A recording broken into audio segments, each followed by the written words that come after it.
नमस्कार। आज हम बात करेंगे आरसीआईटी 2024 में 28 जनवरी को हुए पेपर के आंसर्स की के बारे में। सबसे हमारा जो क्वेश्चन नंबर 1 है वो है एमएस वर्ड 2010 में control X plus control C button दबाने में क्या अंतर है। तो इसका जो राइट आंसर है वो बी ऑप्शन है। टेक्स्ट को कट करने के लिए कंट्रोल एक्स का यूज किया जाता है और टेक्स्ट को कॉपी करने के लिए कंट्रोल सी का यूज किया जाता है। उसके बाद हम क्वेश्चन नंबर 2 में देखते हैं।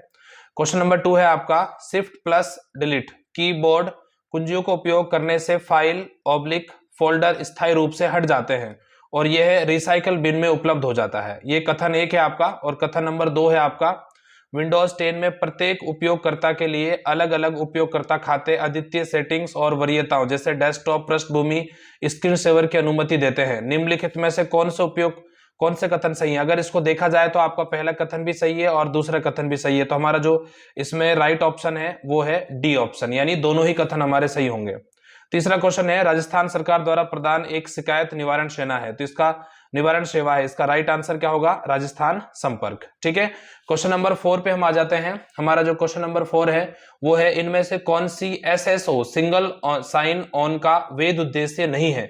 यानी हमें देखना है कि वेद उद्देश्य नहीं है। तो इसका जो राइट ऑप्शन है डी है कि विभिन्न कंप्यूटर सिस्टम में ये क्या नहीं फैलाता है? मेलफेयर, यानी एक वायरस नहीं फैलाता है। उसके अलावा क्वेश्चन नंबर हम 5 देखते हैं। यूट्यूब क्या है? तो आप इसका आंसर राइट सही आंसर इसका क्वेश्चन नंबर 1 है, मतलब ऑप्शन नंबर ए है।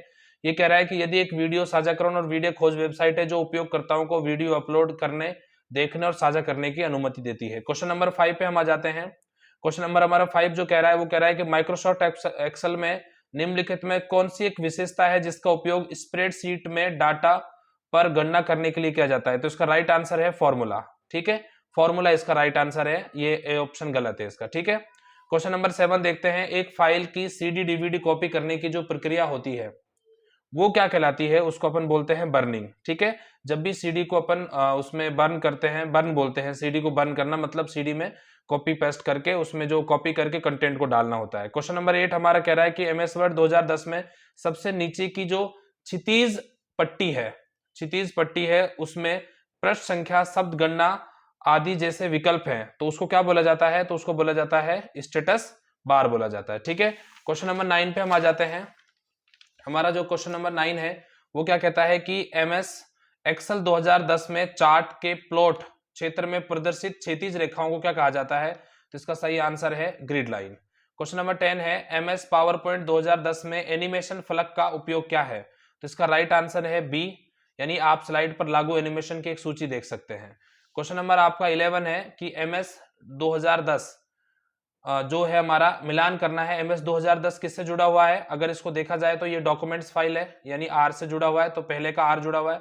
दूसरा एमएक्सएल 2010 जो है आपका एमएक्सएल एक्सेल, एक्सेल किसको बोलते हैं? शीट को। नॉर्मली हमारी शीट के लिए हम एक्सेल का यूज करते हैं। और उसके बाद एमएस पावर पॉइंट जो हमारा पी से जुड़ा हुआ है, तो थर्ड ऑप्शन पी से, तो इसका राइट आंसर कौन सा हो गया? सी ऑप्शन सही हो गया। क्वेश्चन नंबर हमारा 12 है हॉटस्पॉट इंटरनेट कनेक्टिविटी के लिए किस कनेक्टिविटी की आवश्यकता होती है?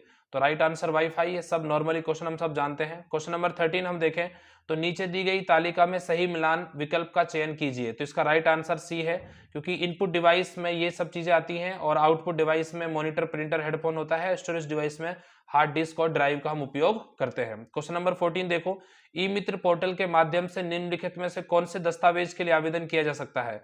तो इसका सही आंसर है डी, क्योंकि सभी को, आधार कार्ड को भी कर सकते हैं आप, ड्राइविंग लाइसेंस को भी कर सकते हैं और मतदाता पहचान पत्र को भी हम कर सकते हैं। क्वेश्चन नंबर 15 का देखते हैं कि ओसीआर प्रौद्योगिकी का मुख्य उद्देश्य क्या है? तो इसका मुख्य उद्देश्य है मुद्रित या हस्तलिखित पाठ को मशीन पठनीय पाठ में बदलना। ठीक है। क्वेश्चन नंबर 16 जो हमारा है वो कह रहा है कि MOOC मॉक पोर्टल का प्रमुख उदाहरण है। तो इसका आंसर क्या होगा? ये सभी, यानी EDX भी, यूडेसिटी भी और आपके कोर्सेरा भी किस में आ जाता है भाई? आपके मॉक पोर्टल का उदाहरण में आ जाता है। क्वेश्चन नंबर 17 है निम्नलिखित में कौन सी सामान्य फिशिंग तकनीक है जिसका उपयोग विश्वसनीय एंटिटी को अनुकरण करने में किया जाता है? तो इसका राइट आंसर होगा आपका स्पूफिंग। स्पूफिंग क्या होगा? स्पूफिंग। क्वेश्चन नंबर 18 देखना एमएस एक्सेल 2010 में शिफ्ट प्लस F3 शॉर्टकट कुंजी का क्या उपयोग है? तो इसका राइट आंसर होगा आपका ऑप्शन नंबर डी, कि फंक्शन में सम्मिलित इंसर्ट करने के लिए। क्या होगा इसमें? फंक्शन में सम्मिलित इंसर्ट करने के लिए। ठीक है। क्वेश्चन नंबर 19 देखना, क्या माइक्रोसॉफ्ट एक्सेल में खोज पुनः स्थानांतरण संवाद बॉक्स खोलने के लिए शॉर्टकट कुंजी है, तो इसका जो राइट आंसर है वो है आपका कंट्रोल एच। ठीक है, क्वेश्चन नंबर 20 देखना आप। माइक्रोसॉफ्ट आउटलुक में नए कैलेंडर अपॉइंटमेंट करने के लिए कौन सी शॉर्टकट कुंजी का उपयोग किया जाता है? तो इसका जो राइट आंसर है वो कंट्रोल प्लस शिफ्ट प्लस ए का है। ठीक है, क्वेश्चन नंबर 21 देखना आप। माइक्रोसॉफ्ट पावर पॉइंट में आखिरी क्रिया को पुनः करने के लिए कौन सी शॉर्टकट का यूज करते हैं? तो इसमें कंट्रोल जेड का किया जाता है अंडू करने के लिए। ठीक है, क्वेश्चन नंबर 22 देखो आप। माइक्रोसॉफ्ट एक्सेल में नए वर्कशीट डालने के लिए कौन सी शॉर्टकट कुंजी है? तो आपकी इसके अंदर होता तो है शिफ्ट 11। क्या होता है भाई? शिफ्ट प्लस F11 ऐसा करके अपन बोलते हैं, लेकिन वो ऑप्शन सही नहीं है, तो इसका आंसर आपका सी भी करेक्ट हो सकता है। ठीक है, क्वेश्चन नंबर हम देखते हैं 23 के बारे में। तो क्वेश्चन नंबर 23 कहता है कि माइक्रोसॉफ्ट पावर पॉइंट में चयनित स्लाइड को नकल बनाने के लिए कौन सी शॉर्टकट का यूज करते हैं? तो कंट्रोल डी का इसमें यूज किया जाता है। क्वेश्चन नंबर 24 है कि माइक्रोसॉफ्ट एक्सेल में सक्रिय सेल के पूरे स्तंभ को चयन करने के लिए कौन सी शॉर्टकट कुंजी है? तो इसका आंसर है control plus space bar. Question number 25 है माइक्रोसॉफ्ट एक्सेल में सेव एज संवाद बॉक्स खोलने के लिए कौन सी शॉर्टकट कुंजी है? कंट्रोल एस, इसका राइट आंसर है आपका। 26 कहता है कि माइक्रोसॉफ्ट वर्ड 2010 दस्तावेज के लिए डिफॉल्ट फाइल एक्सटेंशन क्या है? तो .docx इसका एक्सटेंशन है। ठीक है, क्वेश्चन नंबर 26 देखना। एक्सेल 2010 में दो डेटा सेट के बीच संबंध दिखाने के लिए कौन सा चार्ट प्रकार सबसे उपयुक्त है? तो इसका आंसर क्या होगा आपका? बार चार्ट होगा। क्या होगा इसका? बार चार्ट होगा। तो आपका इसका आंसर क्या है? Bar chart. 28 क्वेश्चन देखना। एक्सेल 2010 में एक बड़े वर्कशीट को स्क्रॉल करते समय शीर्ष पंक्ति 22 स्तंभ को दृश्यमान बनाए रखने के लिए आप कैसे फ्रीज पेन का उपयोग कर सकते हैं? तो इसका राइट आंसर ये ऑप्शन नंबर ए है कि पंक्ति और स्तंभ का चयन कीजिए और फिर व्यू टैब के तहत फ्रीज पेन्स पर क्लिक कीजिए। क्वेश्चन नंबर 29 आपका है कि पावर पॉइंट 2010 में आपको अपना प्रस्तुति ऑनलाइन प्रसारित करने और दूसरों के साथ एक लिंक साझा करने की अनुमति देने वाली सुविधा कौन सी है? तो इसका राइट आंसर होगा आपका ये ब्रॉडकास्ट स्लाइड शो। क्या होगा? Broadcast slide show. Presenter view नहीं होगा आपका ऑप्शन इसका। ठीक है, अगला क्वेश्चन है आपका पावर पॉइंट 2010 रिबन में स्लाइड जोड़ने, हटाने और शोरित करने का आदेश देने वाला कौन सा टैब होता है? तो इसका आंसर होगा आपका होम, यानी ऑप्शन नंबर ए सही है इसका। 23 में देखते हैं हम। प्रेजेंटेशन के स्लाइड शो को शुरू करने के लिए इसमें विकल्प ए और बी का आप चयन कर सकते हैं, या तो ये ऑप्शन भी सही है आपका और बी ऑप्शन भी सही है। क्वेश्चन नंबर 23 हम देखते हैं। एक सर्च इंजन द्वारा सूचनाओं को खोजने के लिए किसका उपयोग किया जाता है? तो इसका जो राइट आंसर है वो ये सभी है कि वेब क्राउलिंग भी कर सकते हो, इंडेक्सिंग भी कर सकते हो और सर्चिंग भी कर सकते हो।